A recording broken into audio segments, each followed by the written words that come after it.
ini menjelaskan perjanjian perceraian kalian. Jika kalian menyetujui, maka proses perceraian akan segera dilanjutkan. Aku cuma berharap suatu hari nanti kamu akan berhenti berusaha ngasih mimpi buruk ke pembaca kamu. Karena yang terjadi selalu... Bukan Samar ya? Bukit Golgota. Oh benar, Golgota itu nama project sebutan project. Jadi saya nggak pernah ngeluarin. Saya lagi nggarap satu film, judul itu selalu belakangan saya reveal-nya. Jadi kita bikin sebutan untuk project yang lagi kita garap gitu. Jadi judulnya dari awal udah Samar atau Nightmare. Okay. Mungkin pemilihan Samar sendiri ada alasan tertentu? Dari konklusi ini sih. Seni dari tema yang lagi kita garap, terus kayaknya Samar nih pilihan judul yang bisa oke buat di Indonesia gitu.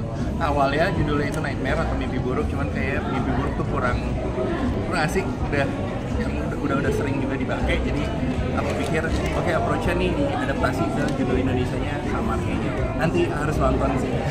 Ke pemilihan case-nya dong. Iya. Bisa kemudian mendapatkan kekasih paling romantis nih. Ya kan, Kevin dan Imelda. Dan kemudian ada Ribeiro sebelahmu, ya kan? Dan kemudian ada Revaldo tuh di ujung tuh. Berwajah misterius, sangat mencekam. Wajah yang sangat mencekam. Gimana, Kak? Ya kalau pemilihan case sendiri sih sebenarnya diawali dari temen-temen nongkrongnya yang punya keresahan yang kurang lebih sama. Dari 10 halaman mungkin 5 halaman kita keresahannya sama gitu ya. Itu jadi modal buat duduk bareng, terus kayak yuk kita sampein project ini bareng-bareng ya. Dari situ sih. Mungkin keresahan apa sih secara personal yang mau dituangkan? Oke, keresahan apa? Jadi sebenarnya passionnya ini balik lagi sama ke tema filmnya, yaitu ketika kita berada di satu situasi yang kita nggak suka atau kita nggak favor. Apa yang harus kita lakuin atas situasi itu. Jadi keresahannya tuh gue balik dari ini kan film pertama debut sendiri ya di sini, syukur banget. Cuman sebenarnya sukanya genre film drama fantasi gitu loh. Cuman di sini lebih translate-nya tuh horor gitu loh. Kemanapun gue pergi, Rinaldo punya cerita horor nggak ya? Nah, kayaknya kalau nggak bikin horor nggak makan nih. Dari situ sih keresahannya awalnya. Semuanya horor. Dan mendapatkan 3 penghargaan ya. Boleh diceritakan satu persatu tuh? Iya, kita coba masukin ke beberapa festival yang ada. Terus lumayan gitu kan, nyangkut 3, diputer di Spanyol, di Pinewood Studio, sama di Kuala Lumpur nanti. Jadi boleh kita menyebut ini fantasi horor gitu ya? Boleh banget, boleh banget. Selain psychological horror ya? Baliknya, Kamu ngikutin aku ya? kamu yang mimpi buruk.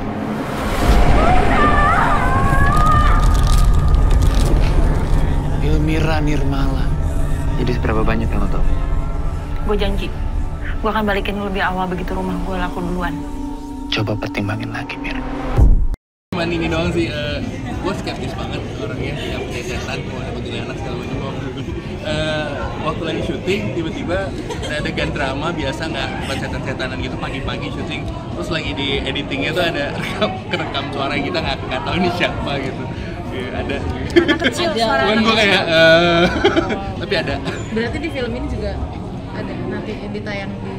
Oh, suara yang ke... Dibersihin justru. Ya, sayang banget ya guys. Mengganggu soalnya. Tapi Renaldo percaya kan dengan entitas itu ya? Makhluk astral? Ya tahu aja ya, cuman nggak terlalu nyelemin soalnya waktunya udah habis buat baca yang IPA itu. Ada sosok Rivaldi, Rooney dan yang lain, boleh dijelasin nggak? Karakter kalian. Karakter Rooney, ada Rivaldo tuh. Mungkin Dia akan menjadi sosok yang pedagogi atau antagonis gitu ya. Bos jangan jauh-jauh dong, deket-deket dong. Oh dia nyebelin ya? Nyebelinnya ke Ilmira atau ke Elisha? Wah semua nyebelin.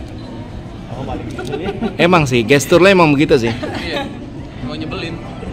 Pengen toyor gitu. Oke, gue jelasin karakternya Revaldo. Ya. Di sini dia salah satu pilar cerita juga, yaitu ketika kita tadi balik lagi ke tema filmnya, ketika kita nggak suka melakukan sesuatu yang itu dampaknya kan ke paling dekat dulu tuh biasanya ke keluarga sendiri, rumah tangga. Nah itu diwakilinnya sama Revaldo di film ini. Yang di depan tuh udah kita kasih lihat lah layer ceritanya, maksudnya mengganggu apa ke karakter utama kita. Terus kalau Rooney sendiri, karakter utama kita ini kan punya kesulitan, yaitu financial, mulai bokeh gitu. Gue ngerti banyak orang mungkin nggak langsung relate sama karakter utama sebagai seorang komikus horor, tapi banyak orang bisa relate sama orang yang punya kesulitan kondisi financial. Gue rasa zaman sekarang lagi zaman susah juga. So gimana sih karakter utama ini berusaha untuk untuk keluar dari krisis finansialnya itu. Nanti salah satu plotnya itu ada diisi sama Rooney, upayanya dari karakter utama ini buat ngapain keluar dari kesulitan finansialnya dia. Jadi aku berperan sebagai Darsha. Darsha itu sebenarnya di luar dari dunia sehari-harinya Mira. Jadi sebenarnya perspektifnya Darsha ini kayak perspektif penonton sebenarnya, kayak ngelihat dari luar dan masuk ke dunia ini tanpa mengetahui apa-apa, jadi kekosongan pikiran yang tahu-tahu, oh kayaknya ada sesuatu nih. Tapi apa sesuatunya nanti disaksikan. Darsha juga suka digangguin sama Rivaldi ya? Kita tidak, kebetulan kita tidak. Nanti disaksikan tapi mainnya di dunia yang berbeda sama sini nih. Iya, soalnya status kita belum nonton jadi suka mereka-reka gitu, meraba-raba ya. Oke, thank you. Sukses selalu. Sukses ya. Semoga makin romantis ya. Ini adalah tuntutan yang harus kita jalanin supaya kita tetap bisa bertahan. Stop, please. Aku harus nyelesain ini. Masih bisa kamu lanjut ke sini? Aku udah gak punya waktu lagi untuk denger omong kosong kamu. Bukan cuma minum yang bikin hancur rumah tangga kita, tapi komik sialan. Lebih ke ini kayak secara psikologis aja sih, lebih ke gimana sih personality orang kalau lagi fokus ngerjain sketching kayak gitu. Terus biasanya banyak yang introvert ya, di ruang sendiri, terus mereka fokus banget. Saya juga sempat share beberapa video yang ya emang kayak gitu sih, di sendirian di kamar, terus imajinasinya berkembang gitu dengan sendiri gitu. Jadi agak eksentrik juga ya. Ya, gitu sih. Ini, aku tahu kamu akui juga dalam hati kamu.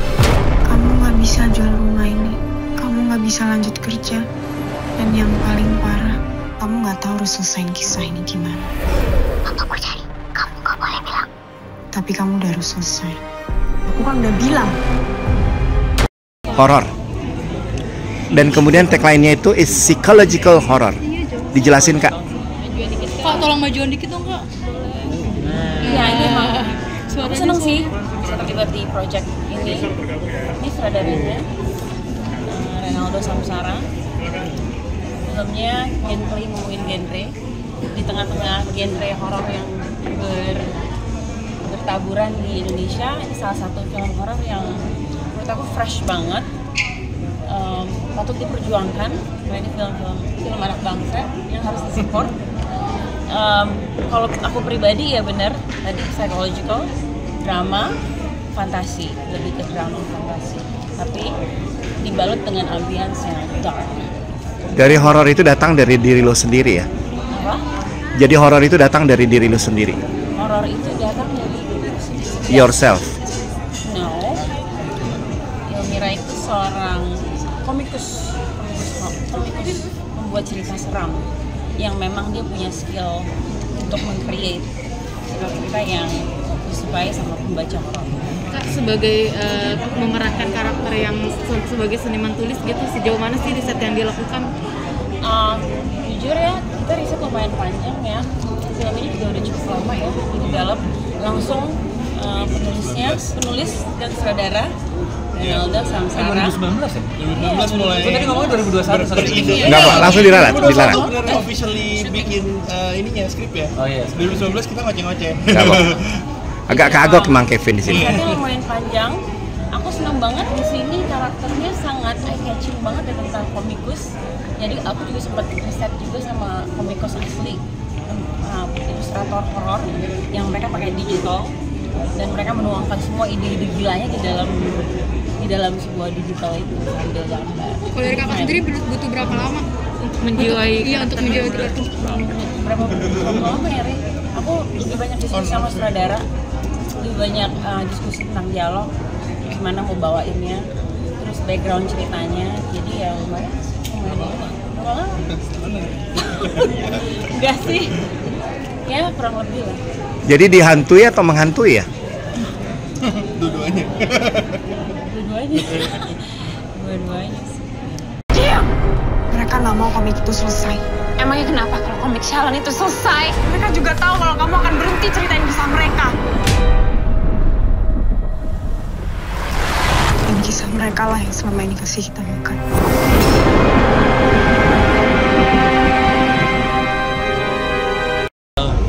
Diproduksi tahun 2021 ini sebenarnya udah cukup lama filmnya, terus baru bisa ada kesempatan untuk tayang di X1 sekarang. Saya di sini Kevin berperan sebagai Bram, salah satu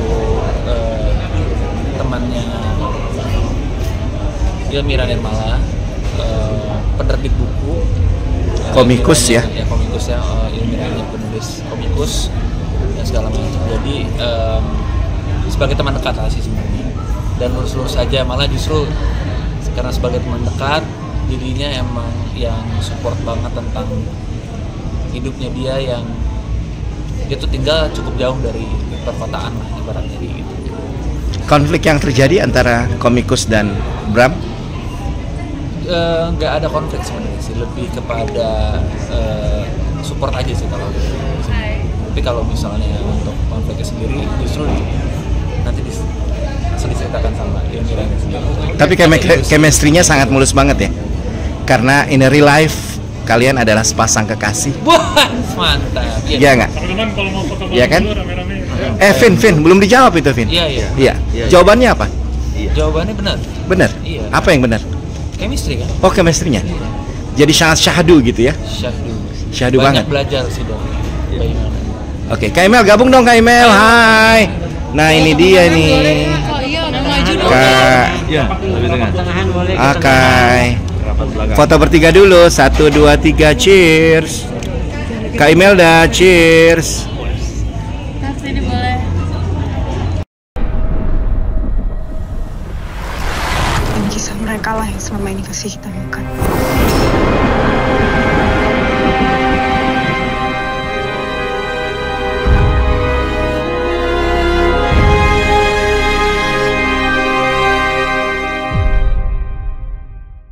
Jadi dia salah satu karakter yang bikin orang kalau nonton tuh kayak dia ini siapa sih, dia tuh ngapain sih, dia tuh apa sih.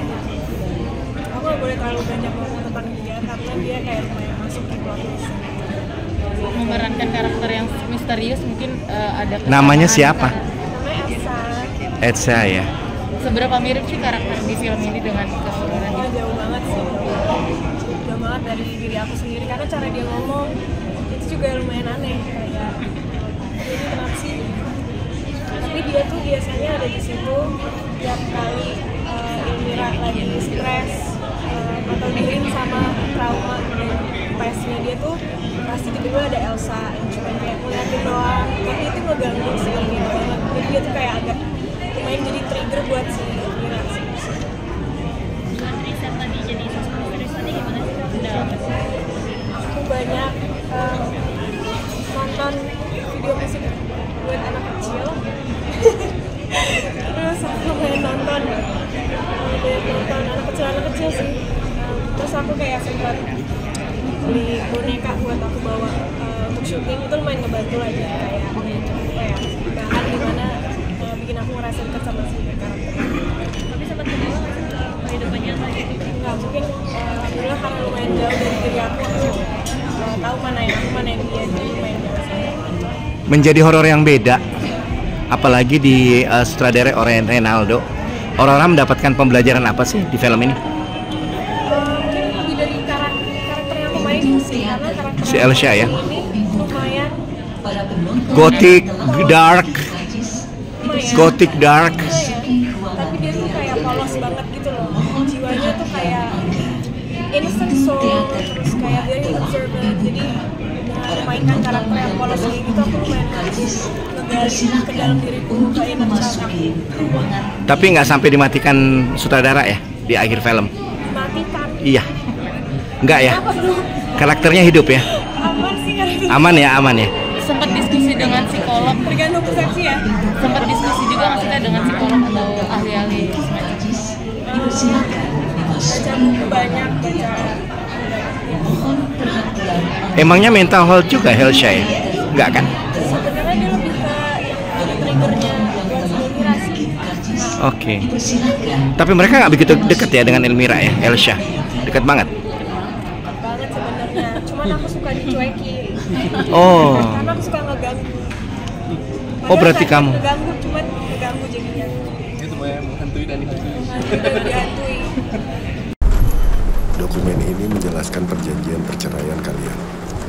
Jika kalian menyetujui, maka proses perceraian akan segera dilanjutkan. Aku cuma berharap suatu hari nanti kamu akan berhenti berusaha ngasih mimpi buruk ke pembaca kamu.